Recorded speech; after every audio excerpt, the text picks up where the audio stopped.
आधुनिक भारत के अंतर्गत आज हम देखेंगे आंगल मैसूर युद्ध को। सबसे पहले हम बता दें आपको आंगल और मैसूर का मतलब क्या होता है, क्योंकि बहुत सारे लोग अभी आंगल और मैसूर के बारे में नहीं जानते होंगे। सबसे पहले तो किसी भी शब्द को पढ़ने से पहले उसके बारे में देखा जाता है कि ये कह क्या रहा है, इस तब जाकर के उसके अंदर प्रवेश करते हैं तो फटाफट फटाफट फटाफट हमें समझ में आने लगता है। अब यहाँ पर बहुत स्टूडेंट ऐसे हैं जो आंगल के बारे में अपरिचित हैं। देखिए, आंगल उन शब्दों को कहा जाता है, उन शब्दों के लिए प्रयोग किया जाता है जो किसी अदर देश के लोग, किसी अलग देश के लोग दूसरे देश में जाकर बस गए थे। जैसे कि अंग्रेज लोग भारत में आकर बस गए थे तो उन अंग्रेजों को आंगल कहा गया। मैसूर का मतलब होता है तमिलनाडु, इसका दूसरा नाम है तमिलनाडु।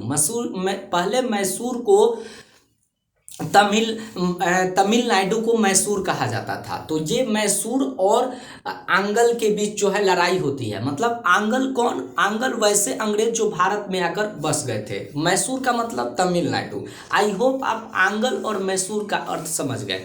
आंगल का मतलब वैसे अंग्रेज जो भारत में आकर बस गए थे, वैसे अंग्रेज जो भारत में बस गए थे। और मैसूर का मतलब तमिलनाडु, मैसूर का मतलब तमिलनाडु। मैं बता दूं, मैसूर का पहला शासक, मैसूर का पहला शासक, मैसूर का पहला शासक कौन था? हैदर अली। आप याद रखना, हैदर अली मैसूर का पहला शासक। मैसूर कहाँ है? ये दक्षिण भारत में है, दक्षिण भारत में है। हालांकि भारत तो एक ही है, भारत एक ही है, इसको बांटा नहीं गया है ना। अध्ययन के लिए हम लोग मैसूर को कहाँ देखेंगे? भारत के दक्षिणी हिस्से में जो राज्य स्थित है उसको क्या कहा गया? मैसूर कहा गया। दक्षिण भारत का मतलब ये नहीं होता है कि भारत खंडित है, समझ में आ गया, बल्कि इसका मतलब ये होता है कि भारत में दक्षिणी हिस्सा की तरफ एक राज्य है जिस राज्य का नाम क्या है? मैसूर। इस मैसूर राज्य का दूसरा नाम क्या है? तमिलनाडु। याद रखिएगा, मैसूर का दूसरा नाम क्या है? तमिलनाडु। यहाँ के शासक कौन थे? हैदर अली। यह भी क्वेश्चन आप याद रखिएगा। दक्षिण भारत का पहला शासक, दक्षिणी हिस्से में जितने भी, भारत के दक्षिणी हिस्से में जितने भी राज्य थे उन सभी राज्यों पर किसका अधिकार था? तो हैदर अली का था। कुछ दिन तक अंग्रेज लोग हमारे भारत देश में रह गए जिससे उनका नाम आंगल हो गया। उन अंग्रेजों के बीच और हैदर अली के बीच, इनके साथ इनके बेटे थे टीपू सुल्तान। हैदर अली का पुत्र का नाम क्या था? टीपू सुल्तान। इन दोनों के बीच में जो है लड़ाई चलती रही, लगातार 4 बार लड़ाई हुई। आंगल अर्थात अंग्रेज और हैदर अली और टीपू सुल्तान, इनके बीच में जो है कितने बार लड़ाई हुई? 4 वर्ष तक 4 बार लड़ाई हुई। जो पहला जो आपका युद्ध है, पहला जो युद्ध है 1969, मतलब ये युद्ध 1769, 1767 से शुरू हो जाता है और 1769 तक ये युद्ध चलते रहता है। इस युद्ध में जो है हैदर अली की जीत होती है। फिर द्वितीय जो युद्ध है ये 1784 में, तीसरे युद्ध जो है 1792 में और चौथा 1799 में। मैं आपको बता दूं, जब दूसरे युद्ध के दौरान हैदर अली को जो है चोट लग जाता है, उससे इनको घाव हो जाता है।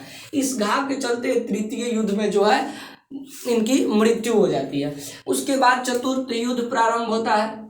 उसके बाद जो चतुर्थ युद्ध प्रारंभ होता है तो उसमें जो है मैसूर का शासक टीपू सुल्तान हो जाता है। टीपू सुल्तान और अंग्रेजों के बीच जो है लड़ाई चलती है।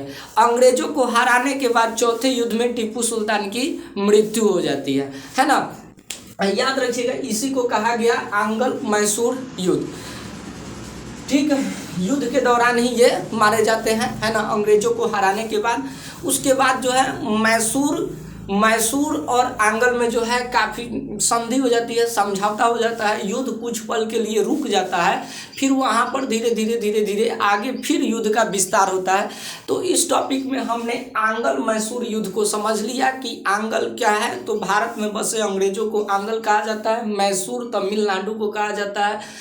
मैसूर के बाद, युद्ध के बाद जो है मैसूर का राज थोड़ा सा बढ़ गया, मैसूर का राज थोड़ा सा क्या हो गया, बढ़ गया। तो मैसूर के बढ़े हुए हिस्से को कर्नाटक कहा गया, मैसूर राज्य के बढ़े हुए हिस्से को क्या कहा गया, कर्नाटक कहा गया।